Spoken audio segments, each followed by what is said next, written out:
Olá, meus queridos alunos e amantes da história. Aqui vocês estão vendo algumas cenas do filme musical Os Miseráveis, para ilustrar a nossa aula de hoje, que será a França pós-Napoleão Bonaparte. Então, bora comigo!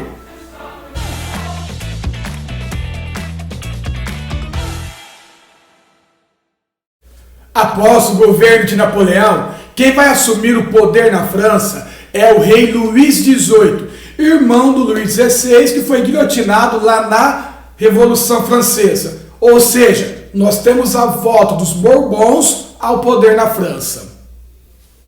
E o Luís XVIII fará um governo mais moderado. Vamos chamar de um absolutismo mais moderado.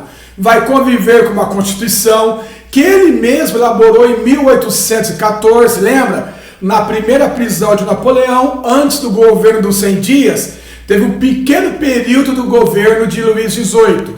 Depois Napoleão fugiu, recuperou o trono e agora Luís XVIII reassumiu novamente.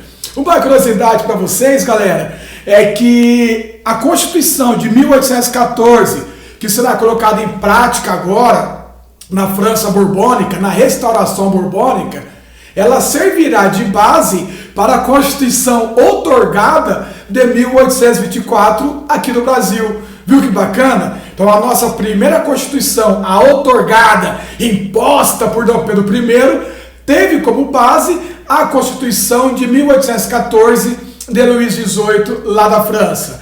Bem, turma, então Luís XVIII fará um governo moderado, vai conviver com uma Constituição, vai conviver com o parlamento.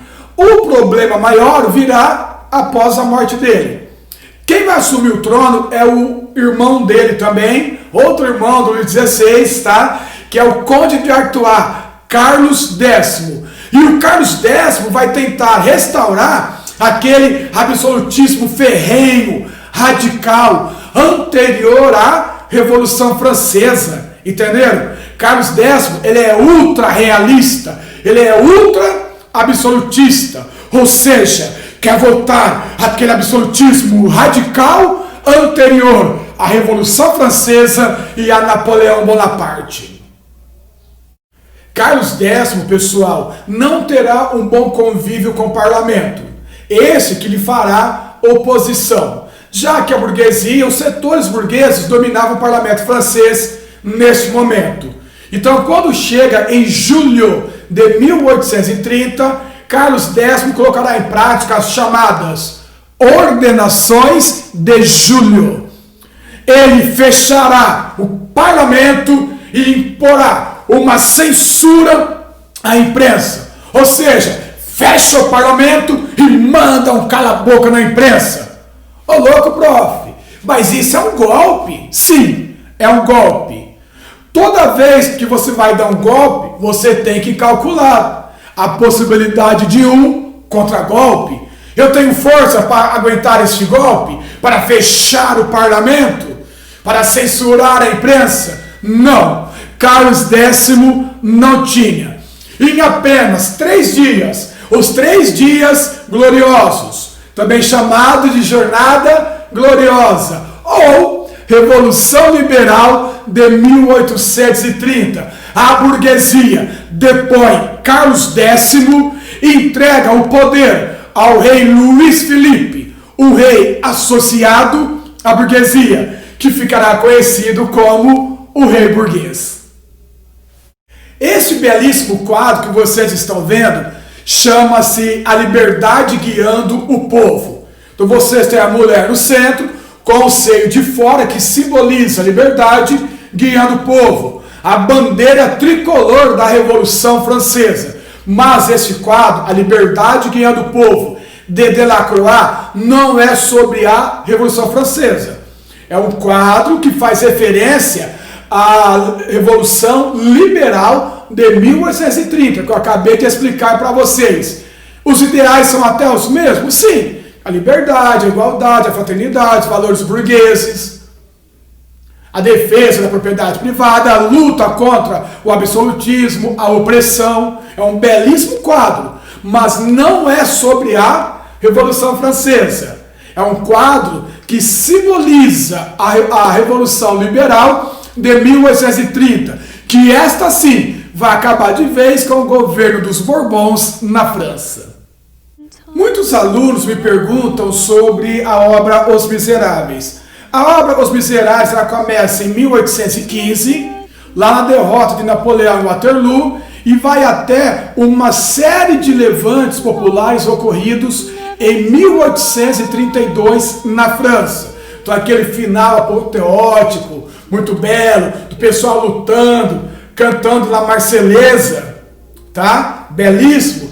É uma série de motins, de levantes populares em 1832 lá em Paris. Não chega a ser uma revolução. Entenderam? São motins populares, já que o governo de Luiz Felipe é um governo burguês e não fez nada para as classes populares. Vamos falar agora então, pessoal, do governo do rei burguês, o Luiz Felipe, de 1830 a 48. Nesse período, a França viverá uma série terrível de secas. Novamente, né, turma?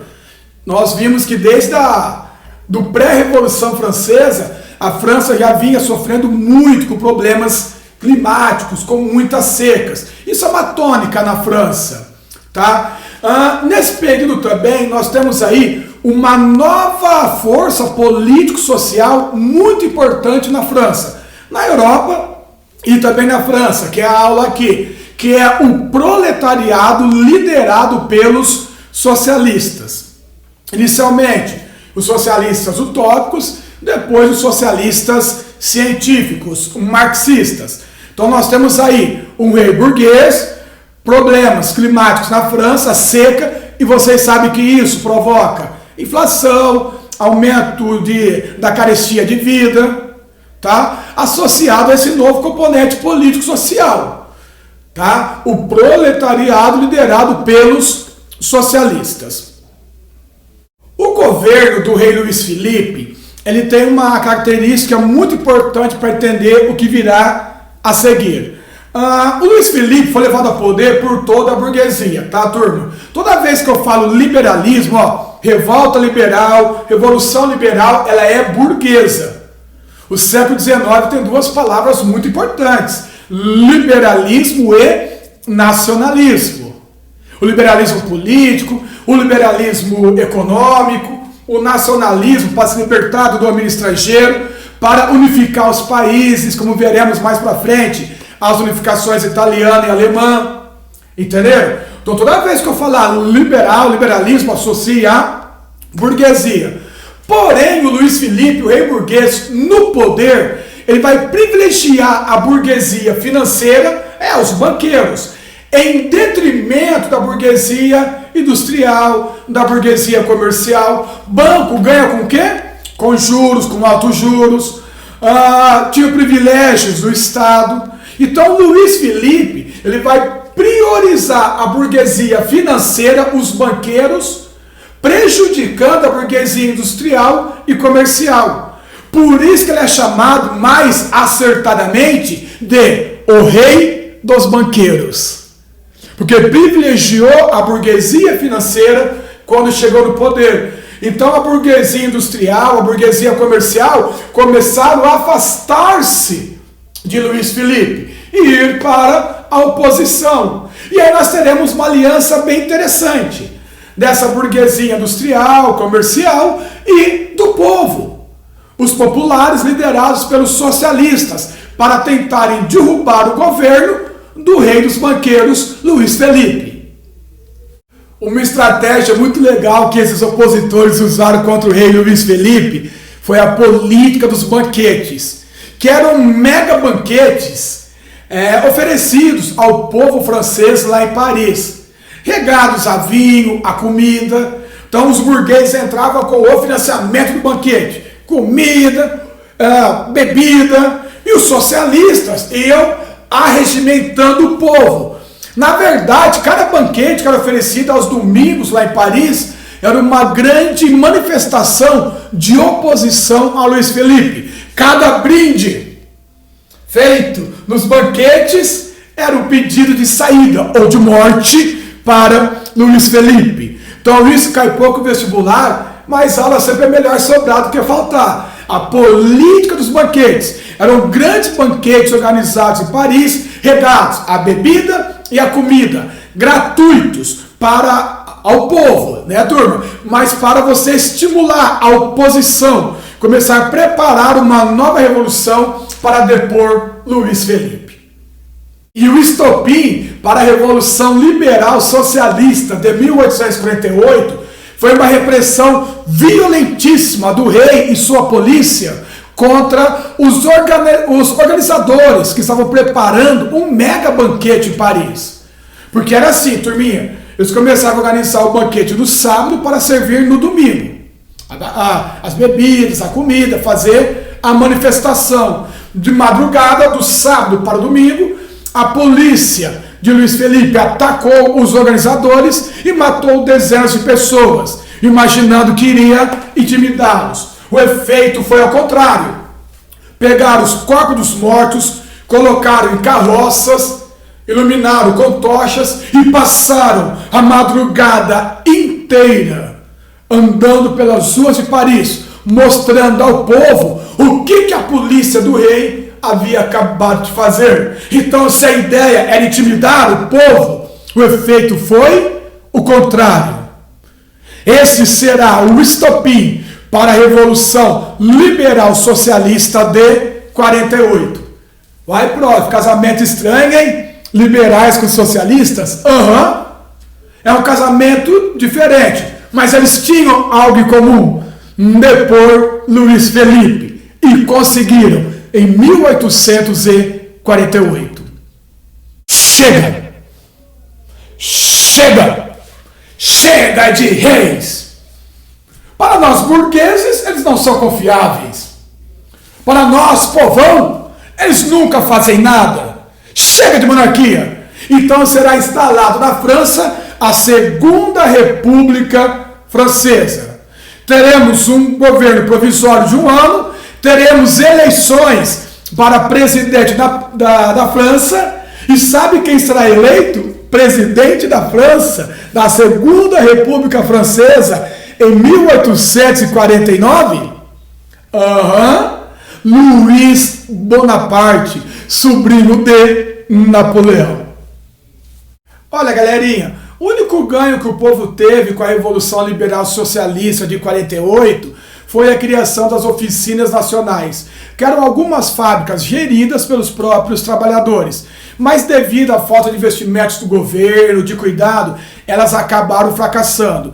E logicamente, né, que o governo burguês da Segunda República Francesa não queria também que essa experiência socialista desse certo. Então chegaram a ser implantadas algumas oficinas nacionais geridas pelos próprios trabalhadores, mas acabaram fracassando.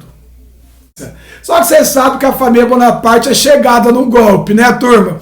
Então ele foi eleito presidente em 1849, mas em 1853 ele dá um golpe e torna-se imperador, com o título de Napoleão III. Ou seja, a Segunda República Francesa durou apenas de 1849 a 53, pois Luiz Bonaparte deu um golpe e se autoproclamou imperador dos franceses, Napoleão III. É isso aí, galera. Sobre o governo de Napoleão III, a Primavera dos Povos, a Comuna de Paris. Eu falo sobre tudo isso na aula A Europa na segunda metade do século XIX. Assistam para complementar este belo e conturbado período europeu. Um beijo e até a nossa próxima aula.